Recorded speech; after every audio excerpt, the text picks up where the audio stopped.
بسم اللہ الرحمن الرحیم۔ السلام علیکم ناظرین، آپ دیکھ رہے ہیں سالار نیوز۔ میں ہوں اللہ دیتا بسمل، CEO سالار نیوز چکسواری۔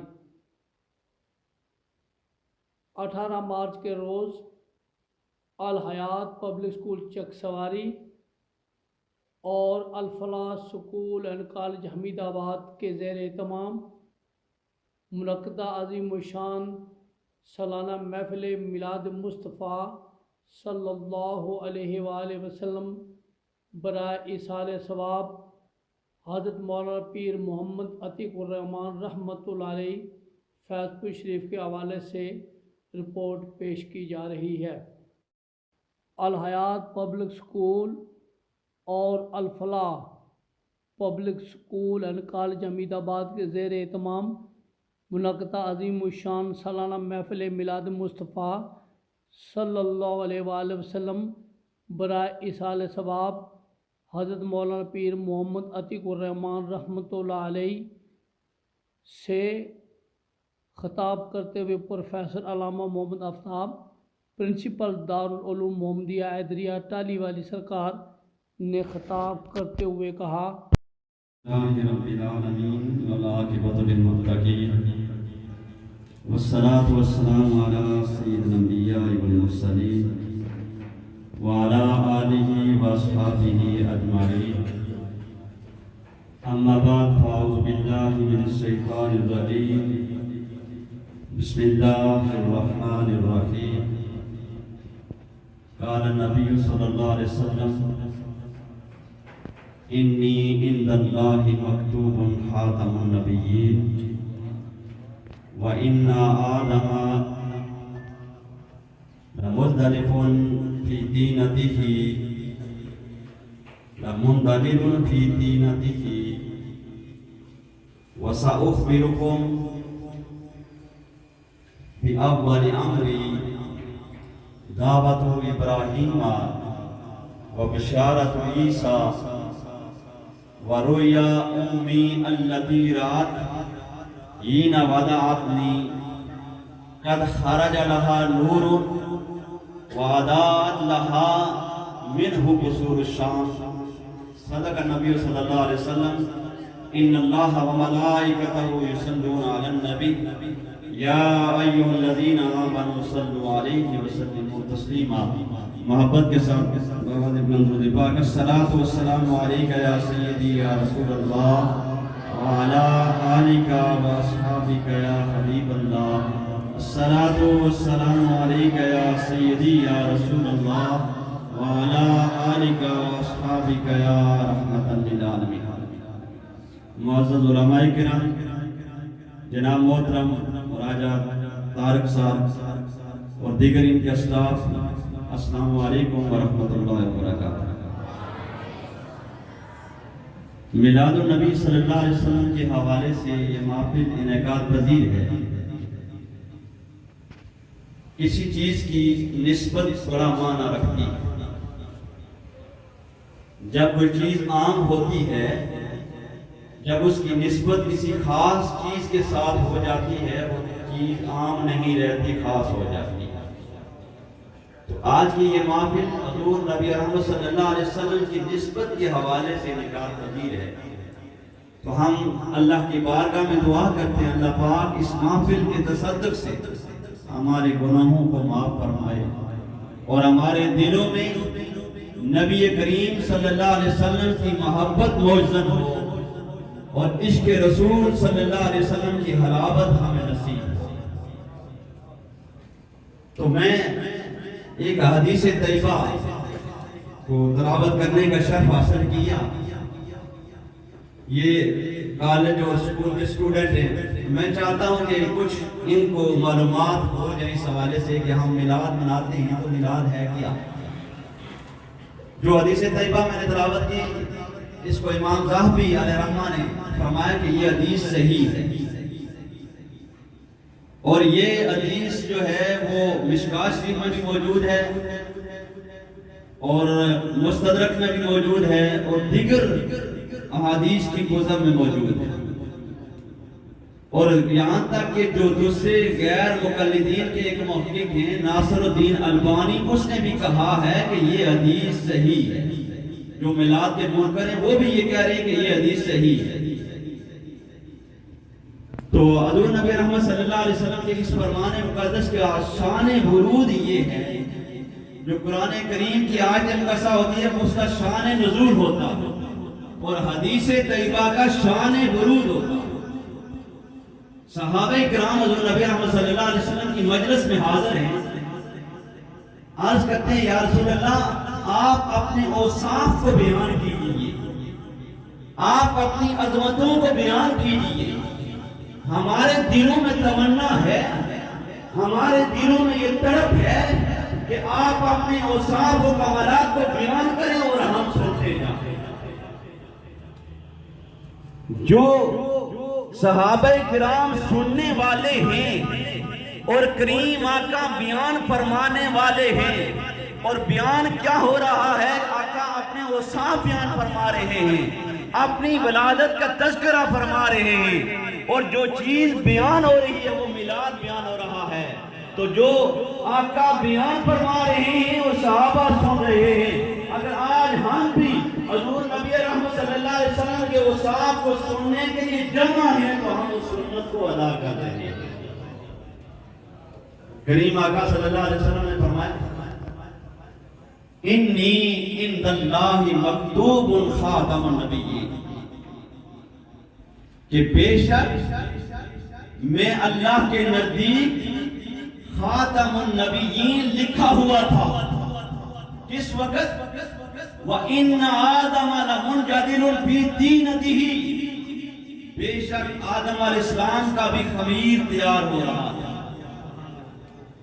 آج لوگ کہتے ہیں نا کہ ختم النبیین یعنی قادیانی وہ بدبخت جو نئے نبی کو مانتے ہیں. تو کریم آقا صلی اللہ علیہ وسلم کب سے خاتم النبیین ہیں؟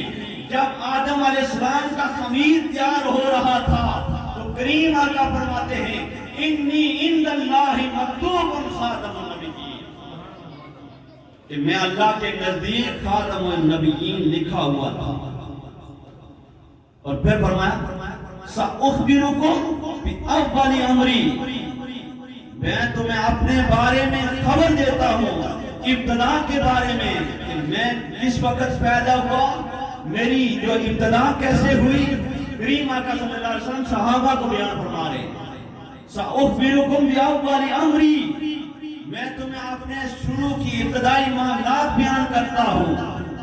فرمایا دعوت ابراہیم، میں ابراہیم علیہ السلام کی دعا ہوں. اور وہ دعا کہاں ہے؟ سورہ بقرہ کے 127-128 نمبر آیات میں اللہ رب العزت قرآن پاک میں ذکر فرماتے ہیں جو حضرت ابراہیم علیہ السلام نے دعا مانگی تھی. جب وہ خانہ کعبہ کا گھر تعمیر ہو گیا تو حضرت ابراہیم علیہ السلام دعا مانگ رہے ہیں. حضرت ابراہیم علیہ السلام کون ہیں؟ ان کا مقام و مرتبہ کیا ہے؟ حضرت ابراہیم علیہ السلام وہ ہیں جن کی اولاد میں 12,000 نبی موجود ہیں. روایات میں آتا ہے کہ 12,000 آپ کی اولاد میں نبی موجود ہیں. وہ ابراہیم علیہ السلام کیا عرض کرتے ہیں؟ ربنا وابعث فیہم رسولا منہم، اے ہمارے رب ہم میں سے ایک رسول مبعوث فرما یتلو علیہم آیاتک، اس کا کام کیا ہو؟ وہ تمہاری آیتیں پڑھ کر لوگوں کو سنائے. وَيُعَلِّمُهُ الْكِتَابَ بِالْحِکْمَةِ، اور ان کو کتاب و حکمت کی تعلیم دے. وَيُزَكِّيهِمْ، انہیں پاک کرے. اس سے پہلی آیت میں خالق کائنات نے فرمایا جب حضرت ابراہیم علیہ السلام خانہ کعبہ تعمیر کر چکے تو دعا مانگی ربنا وجعلنا مسلمین لک، ہمارے رب ہمیں مسلمان رکھنا، اپنی بارگاہ میں جھکنے والا بنائے رکھنا. وَمِنْ آیَاتِنَا أُمَّةً مُسْلِمَةً لَكَ، اور ہماری اولادوں میں ایسے لوگ پیدا کرنا جو تمہاری بارگاہ میں جھکنے والے ہوں. ذرا غور کرنا. مفسرین کرام فرماتے ہیں کہ یہ جو اللہ تعالیٰ نے قرآن مجید میں فرمایا من ذریتنا امۃ مسلمۃ کہ ہر دور میں چاہے کفر اپنے عروج پر رہا ہو، حضرت ابراہیم علیہ السلام کی اولاد میں ایسے لوگ موجود رہے جو دین ابراہیمی پر قائم رہے۔ تو مفسرین نے فرمایا بعض لوگ حضرت نبی کریم صلی اللہ علیہ وسلم کے والدین کے بارے میں بحث کرتے ہیں، تو مفسرین فرماتے ہیں یہ جو حضور نبی رحمت صلی اللہ علیہ وسلم کے والدین تھے وہ چنے ہوئے تھے، وہ دین ابراہیمی پر تھے۔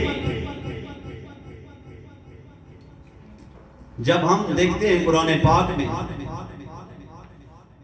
کہ جب ملائکہ حضرت مریم علیہ السلام اللہ علیہا کے پاس آئے تو خالق کائنات کا قرآن کہتا ہے وَإِذْ قَالَتِ الْمَلَائِكَةُ يَا مَرْيَمُ إِنَّ اللَّهَ اصْطَفَاكِ وَطَهَّرَكِ وَاصْطَفَاكِ عَلَى نِسَاءِ الْعَالَمِينَ کہ بے شک اے مریم اللہ تعالیٰ نے تجھے چن لیا ہے اور تجھے پاک کر دیا ہے، اور پھر فرمایا وَاصْطَفَاكِ عَلَى نِسَاءِ الْعَالَمِينَ اور تمہیں تمام دنیا کی عورتوں پر چن لیا ہے۔ اب حضرت عیسیٰ علیہ السلام کی والدہ کو خالق کائنات قرآن میں فرما رہے ہیں کہ آپ کو تمام عورتوں پر چن لیا گیا، تو جو فخر عیسیٰ ہیں، جو بشارتیں سنا رہے ہیں کریم آقا صلی اللہ علیہ وسلم کی، ان کے والدین کا مقام کیا ہوگا؟ وہ بھی چنے ہوئے ہیں۔ تو فرمایا وَدَعْوَةُ ابراہیم میں ابراہیم علیہ السلام کی دعا وَبِشَارَةُ عیسیٰ اور عیسیٰ علیہ السلام کی بشارت ہوں، اس بشارت کا ذکر بھی قرآن میں موجود ہے۔ وَمُبَشِّرًا بِرَسُولٍ يَأْتِي مِن بَعْدِهِ اسْمُهُ أَحْمَدُ کہ میں اس رسول کی خوشخبری سنانے والا ہوں جو میرے بعد آئے گا اور اس کا نامی احمد ہوگا۔ یہ بشارت حضرت عیسیٰ علیہ السلام۔ مفسرین فرماتے ہیں کہ ہر نبی میرے آقا کریم کا میلاد مناتا رہا، ایک مرتبہ ضرور اس نے میلاد منایا۔ وہ کس طرح؟ وہ اپنی امت کو یہ پیغام دیتا رہا، اس طرح حضرت آدم علیہ السلام جو دنیا سے جا رہے ہیں اپنے بیٹے شیش علیہ السلام کو بٹھاتے ہیں کہ یہ جو نبی ہیں ان کے اوپر درود پاک پڑھتے رہنا۔ تو حضرت شیش علیہ السلام حضرت آدم علیہ السلام سے پوچھتے ہیں کہ ان کو تم کیسے پہچانتے ہو؟ حضرت آدم علیہ السلام فرماتے ہیں کہ جب میں نے جنت میں دیکھا، جب اللہ نے میری توبہ کو قبول فرمایا تو میں نے درختوں کے ہر پتے پر یہ دیکھا لا الہ الا اللہ محمد رسول اللہ لکھا ہوا تھا۔ تو سامنے جو کہا یہ میلاد ہے جو حضور نبی رحمت صلی اللہ علیہ وسلم بیان فرما رہے ہیں۔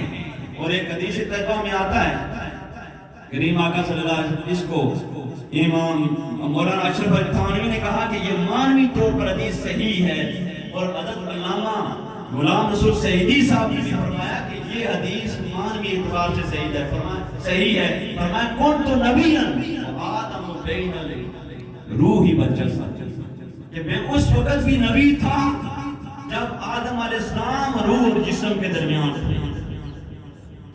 اور پھر میرے کریم آقا صلی اللہ علیہ وسلم نے ارشاد فرمایا کہ اول ما خلق اللہ نوری، سب سے پہلے اللہ تعالیٰ نے مخلوق میں سے جس چیز کو پیدا کرنا وہ میرا نور تھا۔ تو میرے کریم آقا صلی اللہ علیہ وسلم تخلیق کے لحاظ سے سب سے پہلے گئے اور نبوت کے اعتبار سے سب سے آخر میں آئے، یعنی آپ خاتم النبیین بن کر آئے، تخلیق کے اعتبار سے پہلے اور آمد کے اعتبار سے سب سے آخر میں تشریف آئے۔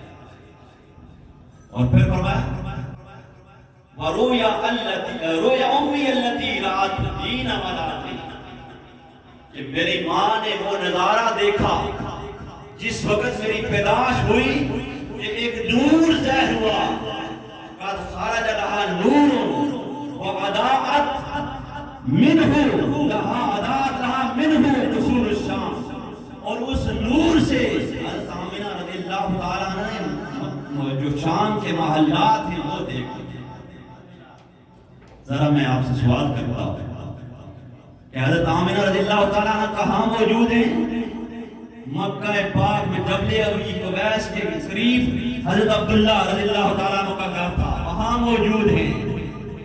اور وہاں حضور نبی رحمت صلی اللہ علیہ وسلم کی پیدائش کے وقت ایک نور چمکا، اس نور کی وجہ سے وہ شام کے محلات دیکھ لیتی ہیں. جب بندہ پہلی مرتبہ کسی چیز کو دیکھے تو پہچان نہیں سکتا، لیکن حضرت آمنہ فرماتی ہے میں مکہ میں گھر کے اندر موجود ہوں اور شام کے محلات کو دیکھ رہی ہوں. تو حضرت سید شریف جرجانی یہ فرماتے ہیں کہ جب نور مصطفیٰ چمکتا ہے تو بصیرت بھی عطا ہو جاتی ہے، بصارت بھی عطا ہو جاتی ہے. نعرہ تکبیر، نعرہ رسالت، نعرہ حیدری، نعرہ تحقیق، تاجدار ختم نبوت. اب میں آپ سے پوچھتا ہوں، بعض لوگ کہتے ہیں کہ حضور نبی محمد صلی اللہ علیہ وسلم کو دیوار کے پیچھے کا علم نہیں. ان کی والدہ کا یہ مقام ہے کہ جب حضور پیدا ہوتے ہیں تو شام کے محلات کو دیکھ لیتی ہیں اور پہچان لیتی ہیں. وہ بات کیوں کیسے کہہ رہا ہے کہ نبی کو دیوار کے پیچھے کا علم نہیں؟ وہ اپنے ایمان کی خیر میں ہے. جن کے آنے سے ان کی والدہ شام کے محلات کو دیکھ لیتی ہے اور پہچان لیتی ہے کہ یہ شام کے محلات ہیں. وہ بدبخت یہ کہے کہ حضور کو دیوار کے پیچھے کا علم نہیں. آخر میں جو پیغام دینا چاہتا ہوں کہ وہ نبی آئے تو ہمیں دنیا میں جینے کا ڈنگ ملا. وہ نبی آئے تو ہمیں ایمان ملا. وہ نبی آئے تو ہمیں رب کی پہچان نصیب ہوئی. ان کے ہم پر کتنے احسانات ہیں، کیا ان کا ہم پر کوئی حق نہیں؟ والدین کے حقوق ہیں ہمارے ذمہ، پڑوسیوں کے حقوق ہیں ہمارے ذمہ، بہن بھائیوں کے حقوق ہیں ہمارے ذمہ. تو وہ نبی جو کائنات میں زندگی کا سبب بنے، ہمارے وجود کا سبب بنے، ہمارے ایمان کا سبب بنے، ان کا ہمارے اوپر کوئی حق نہیں ہے.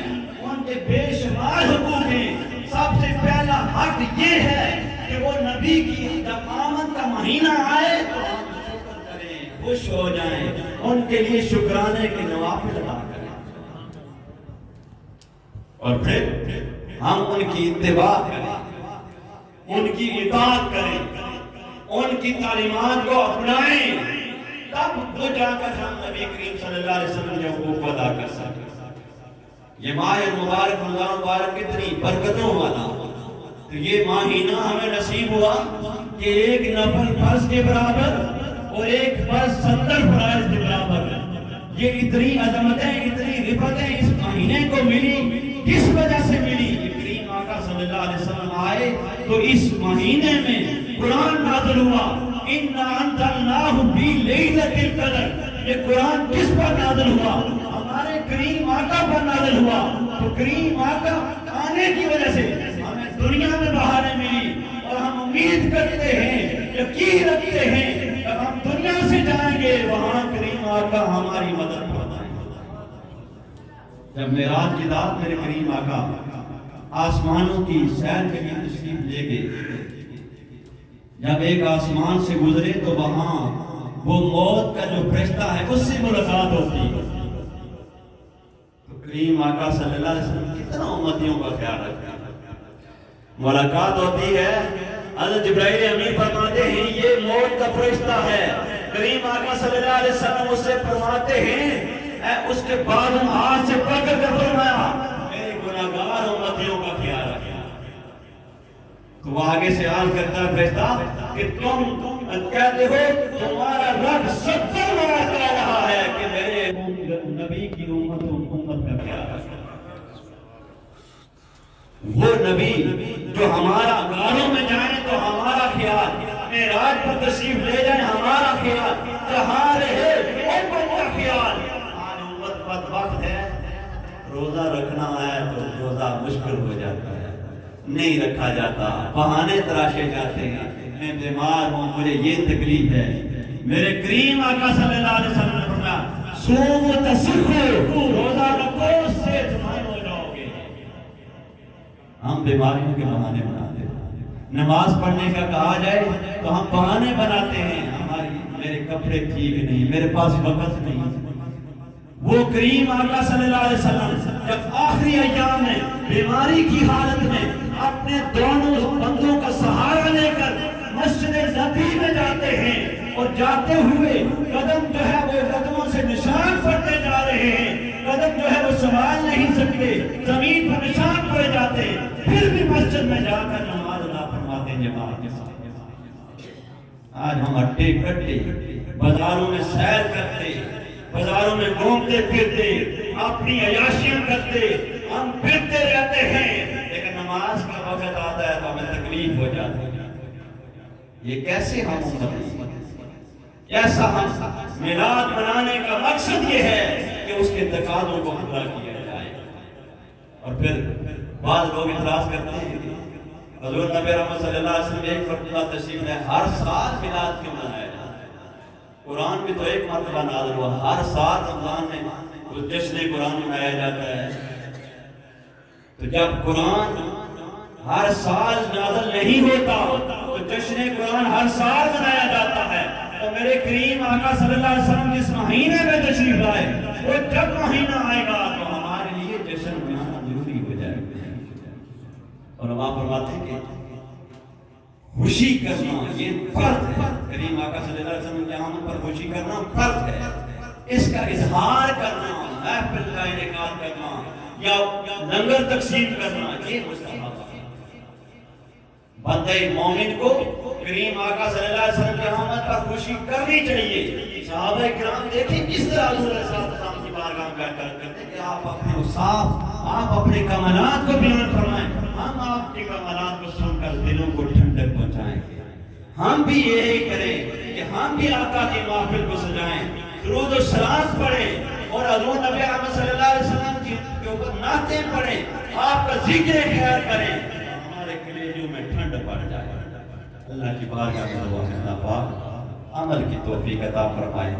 یہ جو محفل سجائے گی جن بزرگوں کے سال سوال سے اللہ ان کے درجات میں بلندیاں عطا فرمائے، ان کا جو اس حوالے سے کہ ختم نبوت کے حوالے سے جہاں کہیں کوئی مسئلہ ہوا انہوں نے بڑھ چڑھ کر حصہ لیا، اللہ ان اس عمل کے صدقے سے